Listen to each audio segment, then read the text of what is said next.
बिस्मिल्लाहिर्रहमानिर्रहीम। आज हम स्टार्ट करेंगे जी कंप्यूटर क्लास 9th का चैप्टर नंबर 3। इसका पहला क्वेश्चन है कि बूलियन फंक्शन की वजाहत करें और एक मिसाल दें। देखिए बूलियन फंक्शन क्या है। बूलियन फंक्शन एक ऐसा फंक्शन है जो बाइनरी इनपुट देता है, यानी 0 और 1 की शक्ल में वो इनपुट लेता है और मुंतकी कार्रवाइयों पर मबनी बाइनरी आउटपुट तैयार करता है। यानी इनपुट भी बाइनरी शक्ल में लेगा और आउटपुट भी बाइनरी शक्ल में देगा। इनपुट और आउटपुट किसकी देगा? मुंतकी कार्रवाइयां जो करेगा। यानी इसके अंदर जो इंपॉर्टेंट बात है वो ये है कि मुंतकी कार्रवाई करके यानी लॉजिकल ऑपरेशन अप्लाई करके वो बाइनरी आउटपुट देता है। जो बूलियन फंक्शन जो इनपुट लेगा वो भी बाइनरी फॉर्म में होगी, जो आउटपुट देगा वो भी बाइनरी फॉर्म में होगी। इनपुट और आउटपुट पे जो ऑपरेशन परफॉर्म कर रहा है वो कौन से लॉजिकल है, मंतकी है। मैंने एक मिसाल लिखी है, ए बी एक फंक्शन है हमारे पास और उसके ऊपर जो ऑपरेशन अप्लाई हो रहा है वो है ए डॉट बी। ये डॉट शो कर रहा है एंड को। जो मुंतकी ऑपरेटर है ना वो 3 है। एक होता है एंड, एक होता है आर और एक होता है नॉट। ये 3 फंक्शन है, एक एंड है, दूसरा आर है और तीसरा नॉट है। ये 3 लॉजिकल ऑपरेटर है, एंड आर और नॉट। अब जो नॉट है ये कैसा वर्क करता है?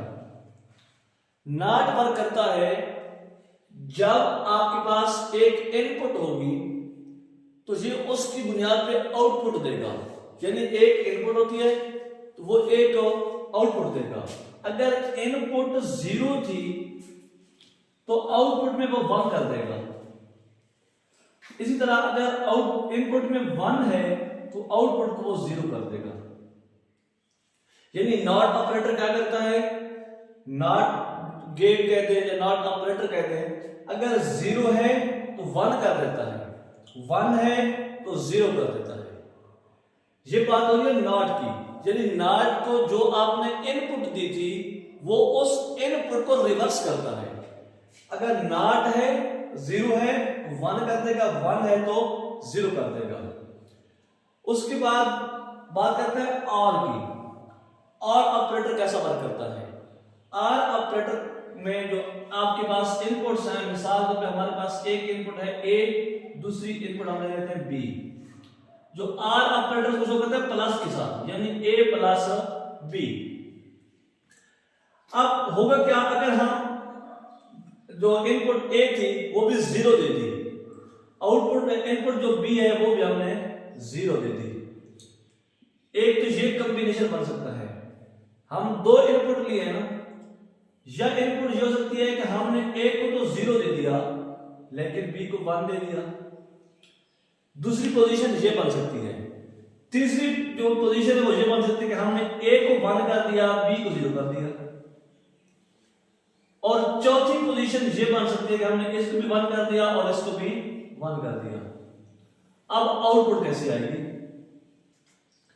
आर ऑपरेटर कहता है या और गेट कहता है कि अगर आपकी जितनी इनपुट्स हैं, अगर उन इनपुट में से कोई एक इनपुट भी ट्रू हुई, और क्या कहता है कि जितनी इनपुट्स आपने दी हैं, ये तो मैंने 2 दी हैं, ज्यादा भी हो सकती हैं, अगर जितनी भी इनपुट्स हैं अगर उन इनपुट में से कोई एक इनपुट भी ट्रू हुई तो आउटपुट क्या आएगी? ट्रू आएगी।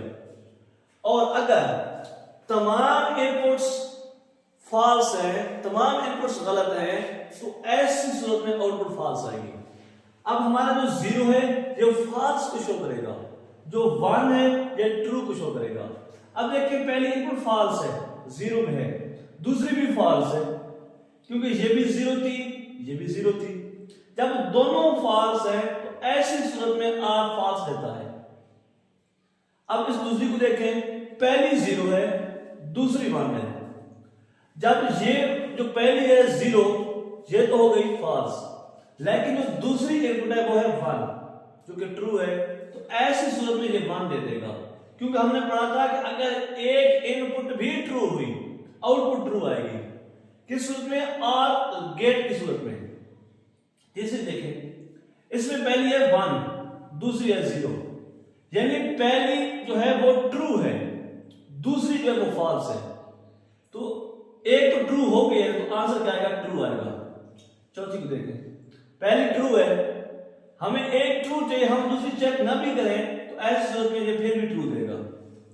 यानी और ऑपरेटर को आपने क्या पढ़ा है? और गेट को कि अगर एक इनपुट भी ट्रू हुई आउटपुट ट्रू आएगी, अगर तमाम इनपुट फॉल्स हो गई तो ऐसी सूरत में आउटपुट आपकी फॉल्स आएगी, अदरवाइज ट्रू आएगी। तीसरी बात करते हैं हम एंड की। एंड ऑपरेटर में क्या होता है? प्लस को हम बना देते हैं डॉट, यानी प्लस जो है वो डॉट में कन्वर्ट हो जाता है। ये जो डॉट है ये एंड गेट को शो करता है। एंड गेट क्या कहता है? एंड गेट ये कहता है कि ऐसी सूरत में जवाब ट्रू आएगा जब तमाम इनपुट्स ट्रू होंगी। यानी हमने दो इनपुट्स दिए हैं, अगर दोनों की दोनों ट्रू हो गई तब आंसर ट्रू देगा। अगर कोई एक भी फॉल्स हो गई तो आंसर फॉल्स आएगा। अब देखिए ये पहली फॉल्स है, जब पहली फॉल्स है हमें पता है कि अगर कोई एक भी फॉल्स हुई आंसर फॉल्स आएगा। हम दूसरी चेक ना भी करें आंसर उसने फॉल्स दे देना है। दूसरी को देखिए पहली फॉल्स है, दूसरी न चेक करो तो ऐसी सूरत में आंसर फॉल्स दे देगा। तीसरी को देखिए जहां पे पहली ट्रू है, अब दूसरी कंडीशन को चेक करेगा, क्योंकि पहली ट्रू हो गई है, अगर ये फॉल्स हो जाती इसको चेक भी ना करता।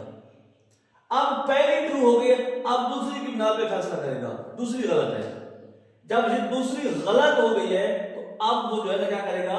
आंसर को गलत कर देगा, फॉल्स कर देगा। हालांकि पहली ट्रू थी लेकिन दूसरी फॉल्स है, आंसर फिर भी फॉल्स आ गया। इसमें देखिए ये पहली ट्रू है, पहली ट्रू है तो एंड दूसरी को चेक करेगा, दूसरी भी ट्रू है। जब दोनों ट्रू है आंसर भी ट्रू आ गया। तो एंड गेट क्या करता है? एंड गेट ये करता है कि जब तमाम इनपुट्स, ये तो दो थी, हो सकते हैं 3 होती, 4 होती, तो जितनी भी इनपुट्स होंगी तमाम का ट्रू होना जरूरी है। जब तमाम इनपुट्स ट्रू होंगी तो ऐसी सूरत में आंसर ट्रू आएगा। अगर एक कंडीशन भी फॉल्स हो गई, एक इनपुट भी फॉल्स हो गई, इसमें आंसर फॉल्स कर देना है।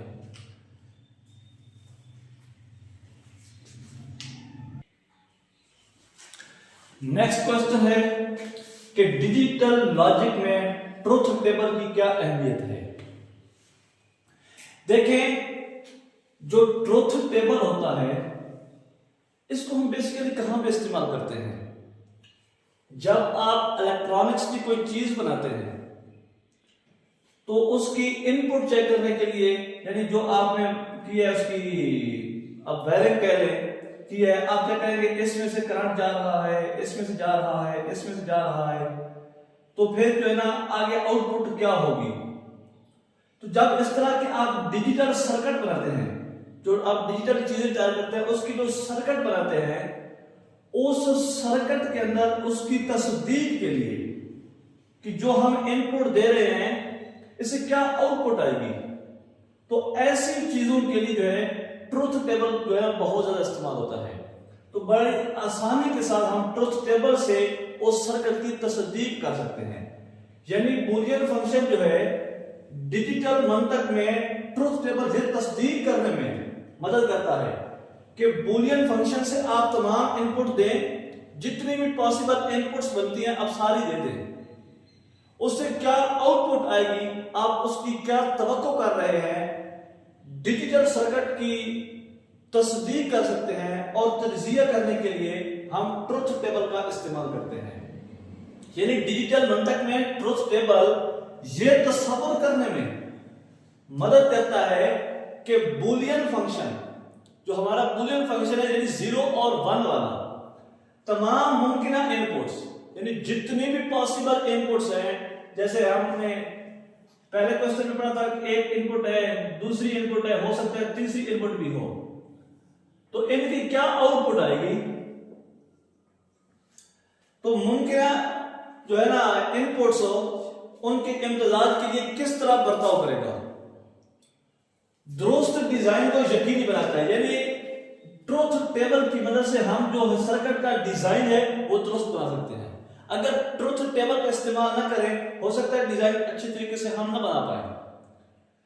और बुलियन इजहार को क्या करता है? आसान बनाता है। यानी डिजाइन को दोस्त यकीनी बनाता है, बुलियन इजहार को भी आसान बनाता है, और इसके अलावा डिजिटल सर्किट की तस्दीक और तज्जिया करने के लिए ट्रुथ टेबल बहुत जरूरी है।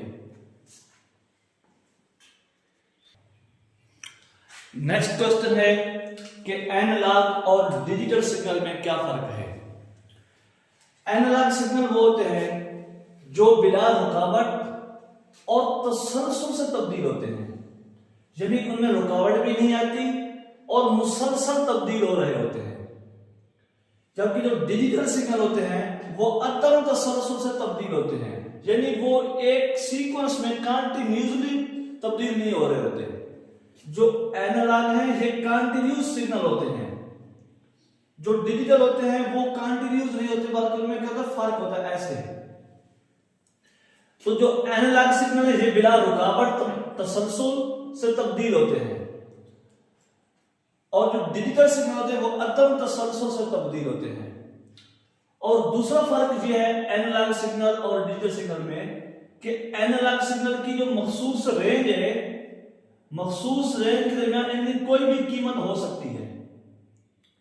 यानी एनालॉग सिग्नल की मखसूस रेंज में कोई भी कीमत हो सकती है। मखसूस रेंज के दरमियान यानी अगर एक कीमत ये है, दूसरी कीमत ये है, तो दरमियान में इनकी कोई भी कीमत हो सकती है। लेकिन जो डिजिटल सिग्नल होता है इसकी सिर्फ दो कीमतें हैं, एक 0 है और दूसरी 1 है। यानी 0 और 1 के अलावा और कोई कीमत नहीं है। जो एनालॉग सिग्नल है ये बिला रुकावट और तसलसल से तब्दील होते हैं, जो डिजिटल सिग्नल है ये अदम तसलसल से तब्दील होते हैं।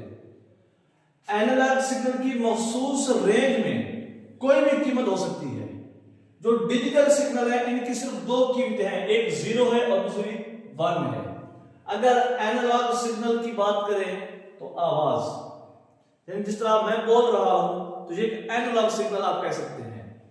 दूसरा है डिजिटल सिग्नल, जिस तरह हम कंप्यूटर में बाइनरी डेटा होता है, यानी हम डेटा कंप्यूटर में स्टोर कर रहे हैं तो वो बाइनरी डेटा है।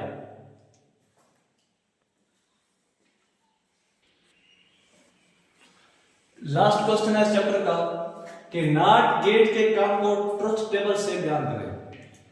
सबसे पहली बात यह है कि नॉट गेट करता क्या है, इसके बारे में हम क्वेश्चन नंबर 1 के अंदर भी डिस्कस कर चुके हैं। तो चूंकि आपके क्वेश्चन आपकी एक्सरसाइज में गिवन है और ये क्वेश्चन पेपर में आ सकता है, तो उसको मैं अलग से जवाब आपको दे रहा हूं। नॉट गेट एक बुनियादी लॉजिक गेट है। बुनियादी लॉजिक गेट 3 थे, एंड, और नॉट। तो नॉट भी ये बुनियादी गेट है। ये करता क्या है? ये इनपुट को उलट कर देता है। अगर इनपुट 1 हो तो आउटपुट को 0 कर देता है, अगर इनपुट 0 हो तो आउटपुट को 1 कर देता है। तो ये बेसिक जो है ना फंक्शन था नॉट गेट का।